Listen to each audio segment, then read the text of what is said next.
자, 지금까지 사도 바울은 믿음으로 말미암는 의를 증거했습니다. 그리고 율법의 의, 즉 율법 행위로는 하나님 앞에서 의롭다함을 얻을 수 없다는 것을 또한 증거했습니다.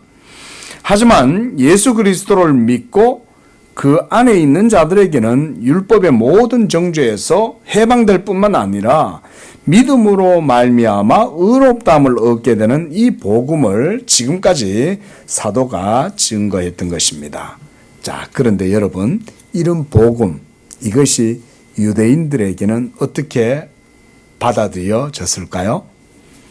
자기들의 모든 종교적 전통과 역사, 문화, 무엇보다 모세의 율법 아래에서 오랜 동안 신앙생활을 했던, 1000년이 넘는 세월 동안 신앙생활을 했던 그들의 역사 전체를 무너뜨리는 것처럼 보였겠죠. 그렇죠? 그래서 실제로 사도행전을 보면 초대교회 성도들, 특히 사도들이 유대인들에게 엄청난 박해를 받고 시달렸습니다. 심지어 사도 바울 같은 경우는 결사대가 조직이 됐어요. 저 사도 바울을 처단해야 된다. 저 이단, 예수교를 믿고 예수교를 전하는 저 변절자, 사도 바울을 죽여야 된다라고 해가지고 40명의 결사대가 형성될 정도로 복음에 대한 반감이 엄청 컸던 것이 바로 초대교회 당시였다고 할 수가 있습니다. 자, 그런 상황 속에서 지금 사도 바울이 복음을 전하고 있는 거예요. 자, 이제 사도 바울에게는 그래서 새로운 문제가 이제 9장에서부터는 대두가 되는 거예요. 그것은 먼저 뭐냐? 예수 그리스도의 복음을 받아들이지 않고 십자가의 원수로 행하던 자신의 동족들과 그리고 그들의 뿌리 깊은 율법 종교에 대한 문제였습니다. 이거를 설명을 해줘야 되는 거죠. 그렇지 않고서는 계속해서 문제와 갈등이 일어나게 되고, 무엇보다 중요한 문제는 뭐냐면 유대인들이 이게 설명이 안 되고 해명이 안 되면 예수님을 믿을 수 없게 되는 거예요. 여러분, 오늘날도 유대인들 예수교 박해하는 거 아시죠? 여러분, 오늘날도요, 주이시, 이 유대교가요, 예수 믿는 사람들을 엄청 박해합니다. 그리고 여러분, 메시아닉 주라고 들어보셨는지 모르겠는데요, 메시아닉 주라는 말은 예수를 메시아로 믿는 유대인들을 메시아닉 유대인이라고 말해요. 메시아닉 주. 물론 이 메시아닉 주가 주들의 신학이 성경적으로 온전치 못해서 좀 문제가 있긴 한데, 하지만 고무적인 것은 유대인들 가운데에 예수를 메시아로 그리스도로 고백하는 사람들이 많이 일어나게 됐다는 거예요. 이런 현상 그 자체로만으로 보면 아주 고무적인 일들이긴 해요. 그렇죠? 자, 그런데 여러분, 그런 예수를 믿는 유대인들이 그 이스라엘, 지금의 저 팔레스타인에서 함께 살아가면 여러분, 그들이 어떻게 될 것 같습니까? 파문당합니다. 그들의 모든 사회와 그들의 모든 친인척 관계 속에서요, 그들은 쫓겨나거나 파문을 당해요. 그러니까 여러분, 2000년 전에는 어땠겠어요? 2000년 전에는 더더욱이 말할 나위 없이 어마어마한 박해를 받고 사도가 복음을 전했던 것입니다. 자, 이런 문제를 해결하기 위해서 사도는 우선 유대 종교와 그리스도교의 신앙이 적대적이 아니라는 점을 밝히는 것이 필요했어요. 그런 다음에 또한 유대 종교의 본질인 하나님의 언약에 대해서 바르게 해석하고, 그래서 예수 믿음으로 의롭다함을 얻게 되는 이 복음과 구약의 모세의 율법, 그 종교가 서로 상반되는 것이 아니라 본질에 있어서는 하나요, 통일성을 갖고 있다는 점을 밝힐 필요가 있었던 거예요. 그렇겠죠, 그렇죠? 자, 우리 양재교회 성도들은 그래도 성경 공부를 하시면서 구약과 신약의 차이와 함께 또한 구약과 신약의 통일성도 많이 들었을 거예요. 이제는 조금은 구약의 유대인들의 종교가 신약의 복음 신앙과 다르지 않구나. 아브라함의 언약이 곧 복음 신앙과 동일한 것이구나. 여러분들이 이제 이런 정도는 이제는 조금은 이해를 하셨을 거라고 생각이 됩니다. 그러나 여러분, 유대인들은 어땠을까요? 유대인들은 복음에 대해서 전혀 무시했던 거예요. 예? 하나님의 아들이 십자가에 못 박힌다는 그것 자체부터 받아들이기가 어려운 거예요. 왜냐하면 십자가는 저주받은 자가 매달리는 곳이기 때문에 하나님의 아들이 십자가에 못 박혀? 말도 안 된다. 이런 생각뿐만 아니라 유대의 모든 율법 종교와 의식법들도 예수가 다 폐했다라고 하니까 이거에 대한 엄청난 반감이 있는 거죠. 여러분, 우리나라도 요즘이야 성리학, 유교 이런 거에 대한 강조가 많이 퇴색된 것 같은데 제가 어릴 때만 해도요. 제가 안동에서 고등학교를 나왔거든요. 제가 뭐 공부도 못하는데 어떻게 안동까지 유학을 나간 거예요. 근데 하루는 안동 지금의 그 성서병원이란 곳이 있어요. 그 앞을 이렇게 가고 있는데요. 영감님이 지팡이를 들고 가다가 남녀가 발장을 끼고 가는데 지팡이를 가지고 딱 때리는 거예요. 앞에 가는데. 예? 젊은 애들이 얼마나 놀랐겠어요. 예? 이 노인이 지팡이를 가지고 앞에 가는 연인을 갖다가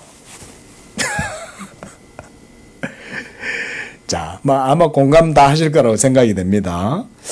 불과 30년, 40년 전쯤이면 참 그런 분위기들이 팽배했었죠. 우리나라는 그렇게 따지자면 이제 유교 문화가 많이 있었지 않습니까? 그렇죠? 그뿐만 아니죠. 요즘이야 길거리에서 여자들 담배 피우는 거 보면 대수롭게 하게 생각하지만 옛날 같으면 아주 경멸하는 눈으로 쳐다보죠. 그렇죠? 예? 담배 피우는 게 뭐 대수라고. 그런데 그런 문화에 젖어 있고 특히 남존 여비 사상 같은 거에 젖어 있던 우리나라 특히 유교 문화에서 여자가 길거리에서 담배를 피워? 이건 아예 그냥 용납할 수 없는 일이죠. 그게 우리나라도 불과 몇십 년 전이었던 거예요. 근데 여러분, 그 고대 2000년 전에 나사렛 예수가 십자가에 죽음으로써 모세의 모든 율법의 율법 신앙과 율법의 규례, 의식법들을 모두 다 폐기 처분했다 라고 하는 말을 복음을 통해서 들으면 그 복음을 어떻게 보겠냐 이거예요.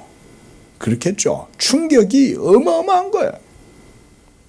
어떻게 보면 그들의 반응과 그들의 감정적인 반응은 그렇게 보면 충분히 납득이 돼요. 이해가 돼요. 근데 중요한 건 진리지 않습니까? 그렇죠? 진리의 문제가 중요한 거죠.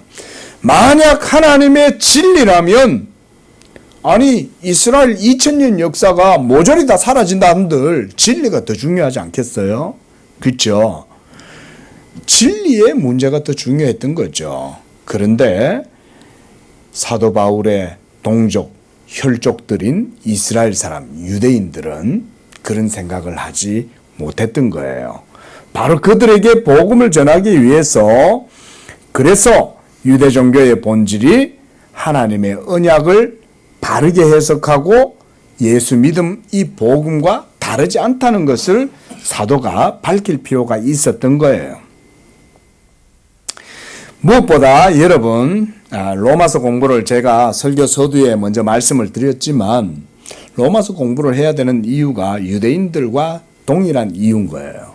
유대인들도요, 율법을 따라서 의식법을 치르고 규례를 지키고 날과 달과 절기를 지켰지만 그들이 뭘 몰랐습니까? 그 모든 법의 의미가 뭐냐를 몰랐던 거예요. 의식들을, 규례들을 지켜야 되고 이 규범들, 이 계율들이 뭘 의미하는 거냐를 알고 그걸 지켰어야 되는데 그건 모르고, 그러니까 뜻도 모르고 그저 형식만 지킨 거예요. 그리고 형식만 지키면 자신들은 하나님 앞에서 할 바 다 했다고 생각을 하는 거예요. 아주 쉽게 예를 들어서 이런 거예요. 여러분, 시골에 부모님들이 계셔요. 그런데 타지에서 직장 생활을 하다가 이제 결혼도 하고 가정도 이룬 아들이 추석이라고 이제 명절에 부모님들 얼굴 뵈러 가는 거죠. 자, 가는데 그 자식 마음속에, 그 아들의 마음속에, 그 자손들의 마음속에 부모에 대한 공경심은 없어요. 그저 추석이고 제사 지내야 되니 내려간 거예요. 가가지고 그저 형식적으로 제사 의식을 치르고 부거채는 여기 놓고 사과는 여기 놓고 감은 여기 놓고 밤은 여기 놔라. 예? 소고기 꼬치는 저기다 놓고 조상님들한테, 그리고 술은 여기 놓고 이러면서 하고, 그리고 제사도 다 지낸 거예요. 그리고 부모님 앞에 앉아가지고 뭐 이러면서 밥도 먹고 그러다가 쉬다가 올라온 거예요. 그런데 제일 중요한 게 뭐겠어요? 부모님과 사랑과 마음을 나누는 게 중요하잖아요. 그렇죠? 근데 그런 건 전혀 없는 거야. 뭘 알아보냐? 우리 부모님 저 뒷산 부동산 요즘 값이 얼마나 올랐나 이런 거나 이제 살피고, 그래서 우리 아버지 언제 나한테 물려주나 이제 이런 생각이나 하다가 오는 거죠. 여러분, 하나님을 섬겼던 유대인들이 그와 같은 오류를 범한 거예요. 율법을 따라서 의식을 지키고 계율을 행하긴 했지만 하나님에 대한 사랑이 없는 거예요. 그리고 왜 이것을 행해야 되고 이 율법의 계명들이 우리에게 의미하는 바가 뭐고 그것의 가치가 뭐냐에 대해서 조금도 관심이 없는 거예요. 그저 오늘 날을 지킨 거야. 이번 주 6월절 기간이야. 이번 주 무교절 기간이야. 이번 주 초막절 기간이야. 이러면 그냥 지키는 거예요. 여러분, 계율을 지키는 건 어렵지 않아요. 그죠? 형식적으로 하면 되죠. 우리도 유교가 익숙하니까 제사 그냥 치르면 되죠. 조상들한테. 뭐 요즘은 이제는 인터넷 제사도 한다고 그러더라고요. 뭐 그것도 온라인으로 제사를 지낸다고, 뭐 무덤까지 직접 안 간다고 그러더라고요. 자, 여러분, 이런 유대인들에게 율법을 가르친다는 것은 이건 보통 일이 아닌 거죠. 왜냐하면 하나님에 대한 마음이 없잖아요. 마음이 없는 사람한테 뭔가를 가르친다는 것은 이건 쉬운 일이 아닌 거죠. 그러므로 이런 율법의 근본적인 본질적인 이런 것들을 복음과 함께 설명을 하려면 먼저는 사도 자신이 신학적으로 깊이 있는 통찰이 있어야 돼요. 그렇죠? 특히 구약의 율법에 대해서 매우 심도 깊은 통찰이 있어야 합니다. 여러분, 아브라함의 언약이 예수 믿는 여러분들하고 상관이 있는지 없는지 이거 중요합니까? 중요하지 않습니까? 아주 중요하죠. 그런데 여러분들은 어떠세요? 우리 성도님들한테 한번 질문해 봅시다.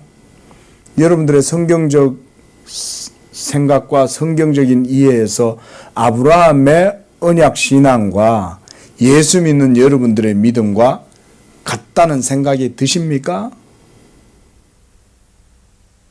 감감하죠. 감감하다는 말은 뭐냐면 아브라함과 여러분들의 믿음과의 요 연결고리가 이해가 약하다는 얘기인 거예요. 그러니까 우리가 성경 공부를 하는 거는 이런 걸 배우는 거예요. 왜 아브라함의 언약이 예수 믿는 나와 상관이 있느냐, 이런 걸 우리가 배우는 거예요. 예? 기도하시면서 꼭 성경 공부 다 하실 수 있기를 축원을 드립니다. 예?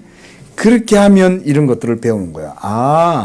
아브라함을 택하셔서 부르시고 그에게 언약을 맺으신 하나님이 예수 믿는 나의 믿음을 위하여 동일한 은혜를 베풀어 주신 거구나. 신약에 예수 믿고 의롭다함을 얻게 되는 나의 믿음과 아브라함이 하나님의 말씀을 믿은 그 믿음과 동일하구나. 에? 오늘 이거 하나만큼은 배운 거죠. 그러니까 그렇죠? 예? 아브라함의 믿음과 여러분들의 믿음은 사실상 같은 거예요. 시대의 차이가 있고 약간의 형식의 차이가 있을지 모르지만 본질은 동일해요.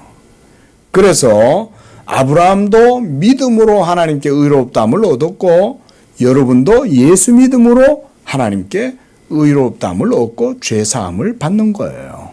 동일하죠? 이렇게 중요한 거 아닙니까? 자, 이런 것들에 대해서 사도 바울은 설명해야 할 그런 상황이 되었던 거예요. 그렇죠? 왜냐하면 그들의 동족들은 모두가 다 아브라함의 자손들이잖아요. 아브라함의 혈통으로 난 자들이고 그들은 모두 육체의 할례의 표를 갖고 있었잖아요. 그렇죠? 사도 바울도 할례를 받았고 모든 유대인들은 다 할례를 받는데 그 할례의 의미가 뭔지도 알아야죠.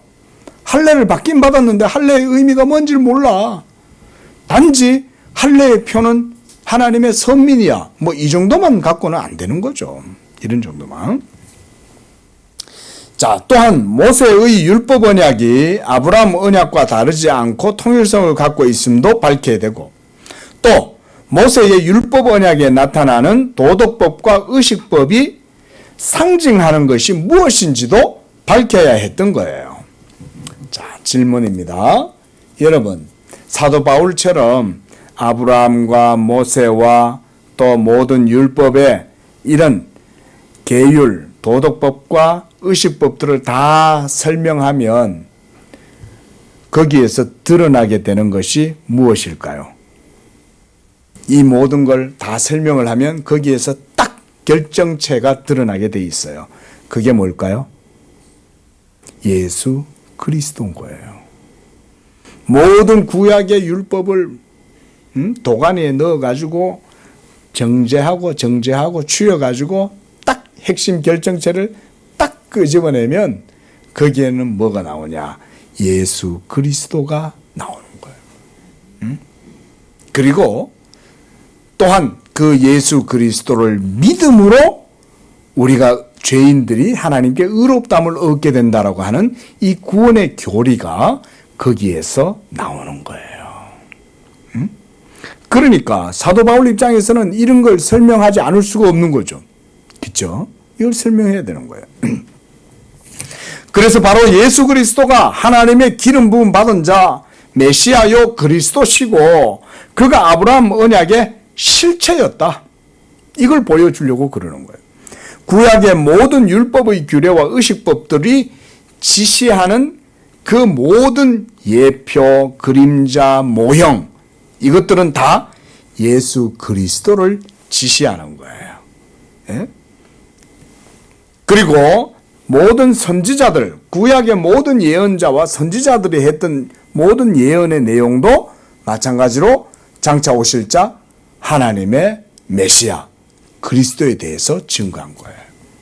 그래서 예수님께서 사역을 시작하시면서 뭐라고 말씀하셨냐면 유대인들에게 내가 율법과 선지자들을 폐하러 온 것이 아니라 완전케 하러 왔다고 말씀을 하는 거예요. 그래서 오늘 본문에서도 보면 6절 말씀 한번 보십시오. 그러나 하나님의 말씀이 폐하여진 것 같지 않도다. 여기에서 하나님의 말씀이란 언약을 말하는 겁니다. 구약의 이스라엘에게 주신 하나님의 언약이 폐하여진 것이 아니라는 거예요. 도리어 예수님은 그래서 예수님이 이 율법을 폐하러 온 게 아니라 완전하게 하러 왔다. 완성시키러 왔다. 이 말씀인 거죠. 자, 그런데 이 모든 것보다 더 큰 문제가 있어요. 사도 바울에게 있어서 더 큰 문제는 뭐냐? 이런 성경의 진리를 바울과 같은 혈족들이었던 유대인들이 믿지 않고 거부한다는 데 있는 거예요. 복음이 진정 진리라고 해도 그것을 전했을 때 이것을 듣지도 않고 믿지도 않고 불순종하는 자들에게는 이 복음의 진리가 아무런 의미가 없게 되는 거죠.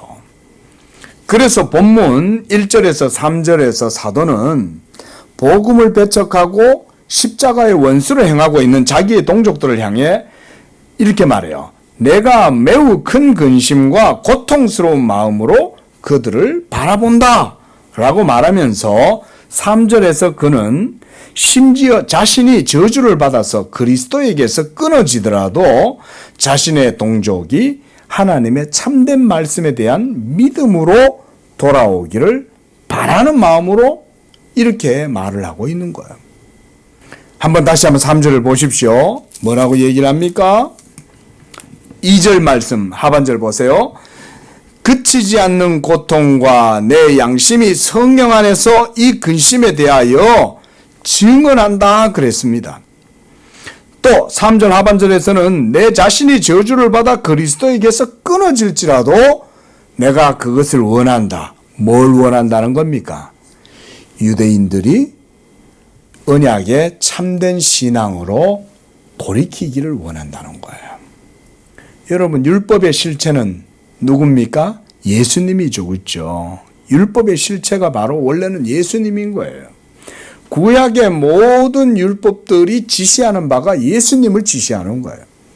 우리가 이제 출애굽기를 보고 있지만 앞으로 하다 보면 이제 성막에 대해서도 보게 될 겁니다. 그래서 제가 성막 모형을 하나 사놨어요. 그래서 우리 성도님들한테 하면서 이게 그겁니다. 이러고 여러분한테 이제 보여줄 건데, 여러분 레위기서 같은 데 보면 계속 제사 지내는 얘기만 나오잖아요. 그렇죠? 희생제물이 나오고 제사장이 있고 또 예법이 있고, 그 모든 것들이 다 뭘 보여주는 거냐? 예수 그리스도의 속죄를 보여주는 거예요. 그리스도를 보여주는 거예요. 그리스도를. 우리의 죄가 어떻게 사해질 수 있는지를 보여주는 거예요. 예? 그래서 이제 이런 마음으로 사도가 내가 진짜 참말을 한다 라고 이렇게까지 말해요. 1절 보세요. 내가 그리스도 안에서 참말을 하고 거짓말을 아니한다. 이 말은 자기 속에 진정 어린 마음을 이렇게 표현하는 거죠. 그가 진짜 원하는 건 뭐냐? 너희들이 십자가의 원수를 행하고 나를 박해하고 나를 죽이려고 결사대까지 조직해가지고 나를 죽이려 하지만 사실 나는 너희들을 미워하지 않아. 너희들은 내 고륙이고 내 동족이고 내 모든 혈족들이야. 그런데 너희들은 지금 십자가의 원수를 행하고 있어. 너희들은 복음을 몰라. 이 복음으로 너희가 그 율법 신앙의 본질로 다시금 돌아왔으면 좋겠어. 이런 간절한 마음이 사도 바울에게 있다는 거예요. 저는 한편으로 생각해 보면 사도 바울 자신도요, 사실은 과거에 지금 유대인들과 똑같은 사람이었잖아요. 그렇죠? 그도 동족들의 완고하고 강팍한 상태와 다름 아니었죠. 그래서 아마 어쩌면 사도 바울은 더 큰 마음의 고통을 느꼈을지 몰라요. 자기도 무지함 속에서 그리스도의 교회를 박해하고 착하고 선량한 하나님의 백성들을 옥에다가 투옥시키고 이런 짓을 본인도 했잖아요. 회심하기 전에 사도 바울이 그리스도인들을 잡으려고 다마스커스로 가는 길에서 부활하신 그리스도가 그에게 나타나게 됩니다. 그 순간 사도 바울은 이 그리스도의 영광의 빛에 압도가 되어서 그 자리에서 거꾸로 떨어버려요. 그리고 난 다음에 아나니아가 성령의 보내심을 따라서 와서 그에게 기도할 때 사도의 눈에서 비늘 같은 것이 벗겨졌다 그랬어요. 이제 예수를 박해하던 사울이 이제는 회심해서 바울이 되는 순간이죠. 그렇게 해서 그가 즉시로 예수가 그리스도라는 것을 증거했다 그랬어요. 여러분, 사도 바울이 어디 기도원이나 수도원 같은 데 들어가 가지고 명상하고 좀 시간 좀 두고 내가 그동안 잘못 살았네 회개하고 이렇게 한 게 아니에요. 비늘이 떨어져 나가고 음식을 먹고 기력을 딱 차린 다음부터 즉시로 예수가 그리스도라고 증거했던 거예요. 심지어 성전에까지 가가지고. 그러니까 유대인들이 처음에는 뻥쳤겠죠. 뭐야? 아니 조금 전까지 바로 어제까지 우리한테 와가지고 예수 믿는 사람들 잡겠다고 기독교인들 잡겠다고 공문서 받아가지고 갔던 저 사람이 아니 하루아침에 바뀌어가지고 와가지고는 여러분 예수가 그리스도입니다. 예수가 그리스도입니다. 우리가 잘못 알고 있었습니다. 이런 말을 하니까 유대인들이 어떻게 했어요? 황당했겠죠. 처음에는. 야, 저 완전 정신 나갔네. 그리고 나중에는 그런 황당함이 나중에는 극렬한 분노로 바뀌었죠. 저 녀석부터 제거해야 된다. 이렇게 바뀐 거죠. 그러니까 여러분 사도 바울의 마음을 한번 생각해 보십시오. 복음을 전하면서 유대인들을 볼 때마다 그 생각 안 났겠어요? 그렇죠? 그러면서 이랬겠죠. 그때는 나도 저랬어. 자기가 박해를 받고 핍박을 당하고 모진 조롱과 멸시를 당할 때도 그거를 참을 수 있었던 이유는 본인도 예전에 그랬으니까. 나도 저 때는 저랬는데 이러면서 복음 진리를 알지 못하고 율법의 본질이 무엇인지 알지 못하고 하나님의 아들을 십자가에 못 박고 성도들을 핍박하고 잡아서 옥에 가두고 그렇게 바울 자신이 십자가의 원수로 행했던 과거의 자신의 모습을 볼 때 그 마음이 더욱 슬프고 고통스러울 것이다. 그렇죠? 그런 고통스러운 마음의 진정성을 드러내기 위해서 사도가 자신이 저주를 받아 그리스도에게서 끊어질지라도 원하는 바다 이렇게 말하는 것입니다. 그런 다음 4절부터는 유대 종교에 대해서 증거하고 있습니다.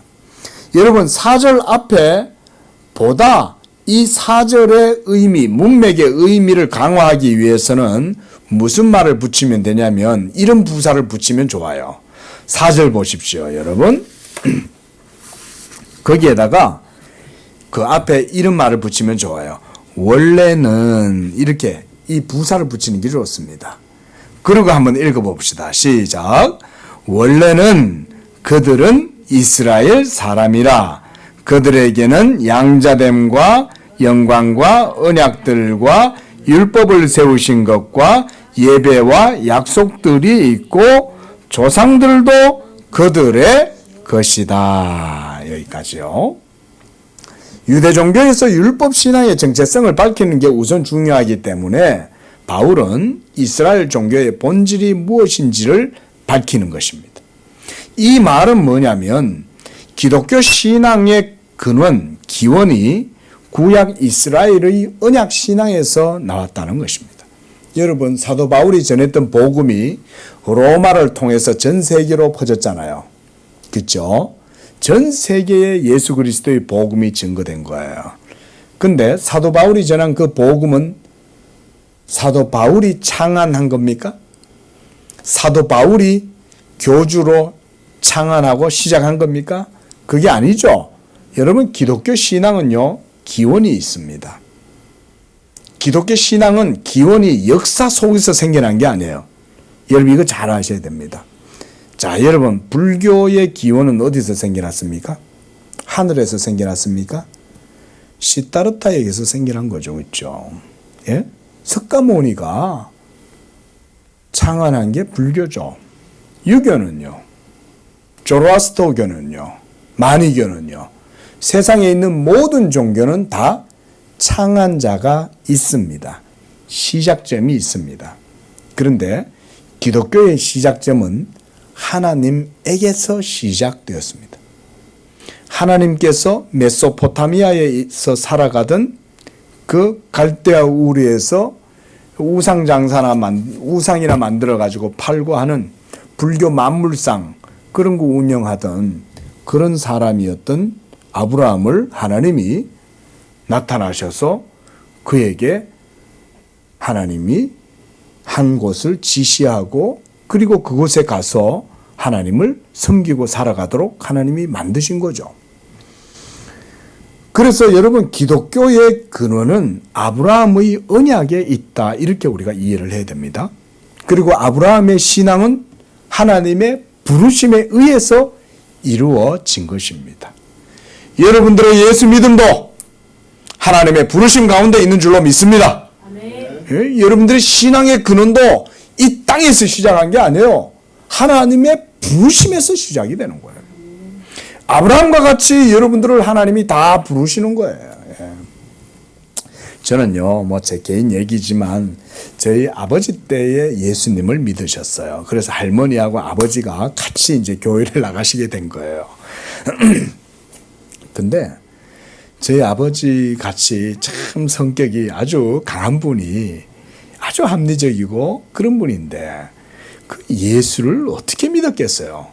그 제가 가만히 생각해 보면은 이게 참 궁금했던 거예요. 그래서 부모님한테 물어봤어요. 아니 아버지는 도대체 어떻게 돼 가지고 예수님을 믿게 되었냐?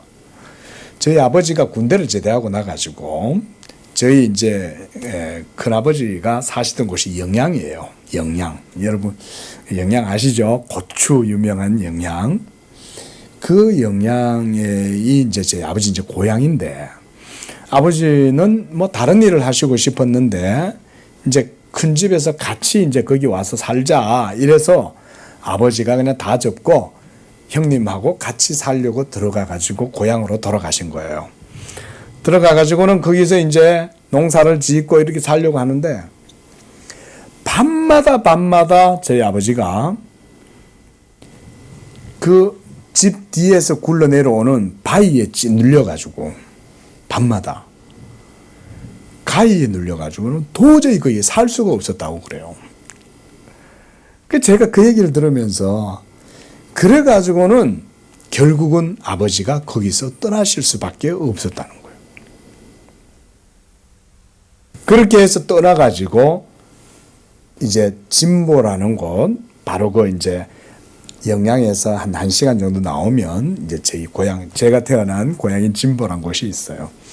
여러분 태계 이황의 그 성이 그 태계 이황이 그 진보 이씨입니다. 거기 그 진보가 옛날엔 진성이라는 곳이었어요. 진성 이씨가 그 태계 이황의 본이 거기에요. 아주 아름다워요 동네가. 근데 그곳에 와가지고 정착해 살다가 이제 교회를 나오시게 된 거예요. 그리고 거기서 또 저희 어머니도 소개로 만나고 이렇게 하면서 이제 제가 거기서 태어나게 된 거죠. 제가 그걸 생각할 때, 야, 이 하나님의 부르심이 누구에게는 다 있구나.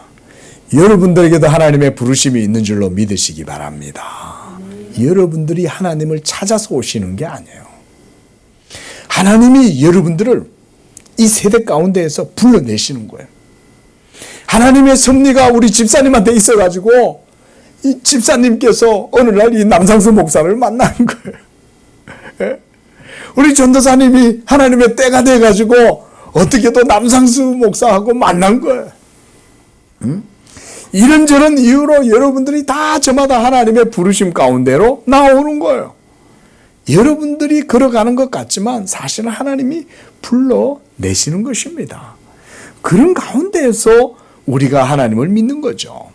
아브라함도 마찬가지였습니다. 아브라함이 하나님을 찾은 게 아니에요. 하나님이 갈대아 우르에서 살아가던, 하나님도 모르고 살아가던 아브라함한테 어느 날 나타나신 거예요.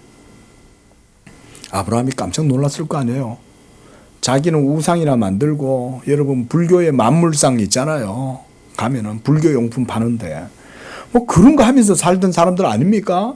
목각 인형 다 이렇게 깔끔하고 예쁘게 만들어 가지고 팔고 뭐 그런 거나 하고서 수입을 얻고 이러고 살아가던 사람들인데, 어느 날 전능하신 하나님이 아브라함에게 나타나셔서 자기의 말씀을 보여주니까 아브라함이 무슨 생각했을까요? 이야, 진짜 신이 있네. 이거를 아브라함이 하나님의 말씀을 받고 깨달았을 거 아니에요. 참 신이 있구나. 진짜 살아계신 하나님이 있구나. 여러분, 이걸 경험하지 않고 어떻게 70살 된 노인 아브라함이 모든 가족들과 모든 친척들과 모든 집을 가산을 다 놓고 하나님의 말씀을 따라 갈 수 있었겠어요. 그만한 확신이 없으면 할 수 없는 일이죠. 그만큼 아브라함에게는 그런 확신이 있었던 거예요. 하나님의 말씀이 그만큼 아브라함에게 큰 충격으로 다가온 거죠. 여러분, 예수 믿는 믿음도 똑같은 거예요. 하나님에게서 오는 거예요. 이 믿음이라고 하는 건. 믿으시기 바랍니다. 자, 다음에 보겠지만 바로 그런 믿음이 하나님에게서 나오는 것입니다. 자, 그래서 우리가 요 4절까지만 보고 마치도록 하겠습니다. 4절에 보니까 그래서 그들은 이스라엘 사람이다 그랬어요. 자기들 동족이잖아요. 이스라엘 사람이라고 하는 이것이 뭐냐면 바로 이스라엘 모든 사람들의 정체성이 거기 있죠. 이스라엘 사람이란 말은 바울에게서 시작된 이해와 바울에게서 이 이스라엘 사람이란 말은 뭐냐면 신학적인 이해와 의도를 갖고 이스라엘 사람이란 말을 하는 거예요. 이스라엘은 하나님의 언약 백성이죠. 그리고 이스라엘이라고 하는 이름은 어디서 생겨났습니까? 맞아요. 야곱이 하나님의 천사와 씨름을 하다가 결국 야곱이 그 씨름에서 이기죠. 아니, 천사하고 씨름해가지고 야곱이 이기는 거예요. 누가 힘이 더 세요? 야곱이 더 세요? 천사가 더 세겠어요? 천사가 더 세겠죠. 그런데도 하나님이 이 야곱한테 져주시는 거예요. 아이고, 야, 너 이제 그만해. 알았어. 너 이제 그만해. 안 돼요. 저한테 복 주세요. 아유, 알았어. 내 복 줄게. 이제 좀 제발 좀 놔줘. 나 이제 가야 돼. 그러면서 그에게 복을 주는데 무슨 복을 주냐면 너의 이름을 이제는 야곱이라 하지 말고 이스라엘이라고 해. 라고 하나님이 딱 이름을 바꿔주는 거예요. 여러분, 이스라엘이라고 하는 그 이름이 뭐냐면요. 엘이라는 말은 하나님이라는 말입니다. God. 하나님이라는 말이에요. 그래서 이스라라고 하는 말은 뭐냐면 더불어 싸운다 이 말인 거예요. 싸워서 이긴다 이 말인 거예요. 하나님과 더불어서 싸웠는데 이겼어요. 여러분, 누구의 능력이 더 커요? 힘은 하나님이 더 큰데 놀랍게도 야곱은 하나님을 이겨먹은 거예요.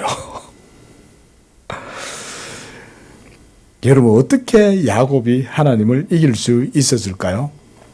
뭐 때문일까요? 그 천사를 이길 수 있었던 야곱의 능력이 어디서 나왔을까요, 여러분? 저는 이 말씀을 준비하다가요, 이 부분에서 멈춰서 좀 묵상을 많이 해봤어요. 저도 예전부터 이 구절이 궁금했거든요. 아니, 분명히 힘은 천사가 더 센데 어떻게 이 인간 야곱이 천사와 붙어갖고 싸워가지고 하나님을 이겨먹냐? 응? 창세기 32장 28절에 보면 바로 이 내용이 나옵니다.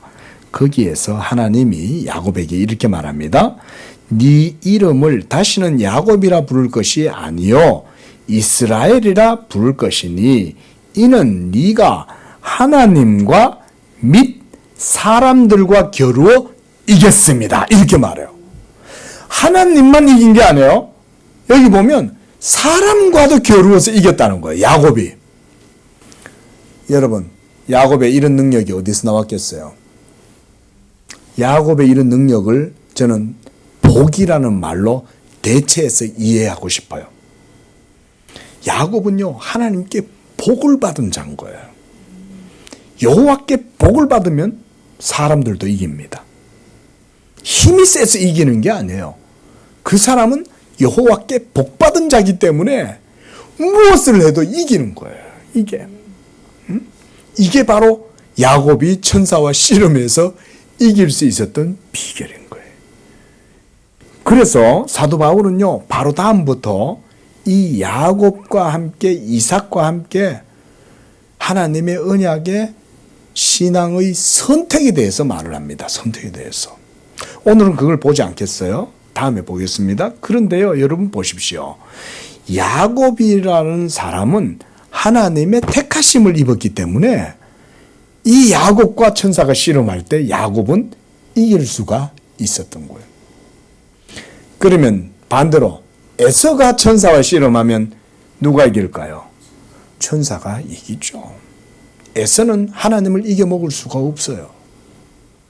하지만 야곱은 하나님의 선택하심이 있기 때문에 그가 하나님께 복을 받은 거예요. 그러니까 하나님의 복 받은 자를 천사가 이겨내질 못하는 거야. 그러니까 져주는 거지. 왜? 그에게는 하나님의 은총이 있잖아요. 예수 믿는 여러분에게 그런 하나님의 은총이 있는 줄로 믿습니다. 이게 중요한 거예요. 예수 믿는 믿음과 야곱의 신앙이 같다. 아브라함의 신앙도 같고 이삭의 신앙도 같지만 야곱의 신앙도 똑같아요. 예수 믿는 여러분들도 하나님의 택하심을 따라 난 자들인 거예요. 이게 중요한 거죠. 이게 복음이죠. 이 복음이 하나님의 택하심 가운데 여러분들에게 주어져 있기 때문에 하나님이 여러분들을 더 이상은 야곱이라 하지 아니하고 여러분을 이스라엘이라고 하는 거예요. 우리 모두는 다 참 이스라엘인 줄로 믿습니다. 응? 참 이름을 하나님이 우리에게 새 이름을 주시는 거예요. 그 새 이름이 바로 이스라엘이다. 지금 사도 바울이 그런데 이 이스라엘이라고 하는 이 이름을 구약의 율법 아래에서 하나님을 섬기던 자기들의 혈통, 종족들에게 이 말을 붙이고 있는 거예요. 그들은 이스라엘 사람이다. 자, 하나님께서 에서가 아닌 야곱을 택하셔서 그와 언약을 맺으시고 이 야곱 족속을 통해서 이 언약이 번성하도록 하셨어요. 그래서 여러분 이스라엘 사람을 야곱 족속이라고 부르는 거예요. 우리 예수 믿는 여러분도 야곱 족속인 줄로 믿습니다. 나는 이 혈통으로는 아브라함의 자손이 아닌데요. 나는 할례를 받지 않았는데요. 그렇죠. 우리는 할례가 없는 무할례자고 언약에 있어서는 이방인들이었습니다. 그런데 놀랍게도 하나님의 택하심은 예수 믿음으로 말미암아 온전케 되어진다는 걸 사도 바울이 9장에서부터 증거해요. 여기까지. 그 다음부터의 내용은 어려워요. 여러분들이 오늘 들은 말씀을 다시 한번 집에서 말씀을 한 번만 더 들어주시기를 바랍니다. 그러면요, 하나님의 선택에 대한 깊은 복음의 신앙을 우리가 이제 깊이 있게 살펴볼 수 있게 되는 것입니다. 기도하겠습니다. 자비로우신 하나님 아버지, 찬양과 영광을 받아 주시옵소서. 그리스도 예수 안에서 창세전에 우리를 택하신 하나님께서 먼저는 저 2000년, 4000년 전에 아브라함을 먼저 부르시고 그 아브라함에게 하나님의 말씀을 나타내 보이시사 장차 온 세계가 그 말씀을 통해서 아브라함과 같은 언약의 복을 누리게 될 것을 먼저 증거하셨습니다. 이제 때가 되어 하나님 오늘날 이와 같이 우리 양재교회 성도들이 하나님의 부르심을 받아 이렇게 하나님의 언약 백성 되게 하신 줄로 믿습니다. 우리 모든 성도들이 이처럼 예수 믿음으로 하나님의 참된 이스라엘이 되고 하나님의 야곱 족속이라 일컬음을 받으면서 이 땅 가운데 살아갈 때 우리 성도들 이 복음의 능력 가운데에서 이 땅에서도 복된 삶을 살아갈 수 있도록 역사하여 주시옵소서. 그래서 이 복된 신앙으로 세상을 이기고 세상이 감당할 수 없는 그런 능력 있는 삶을 살아가는 언약신앙인들 다 되게 하여 주옵소서. 거룩하신 예수님의 이름으로 기도합니다. 아멘.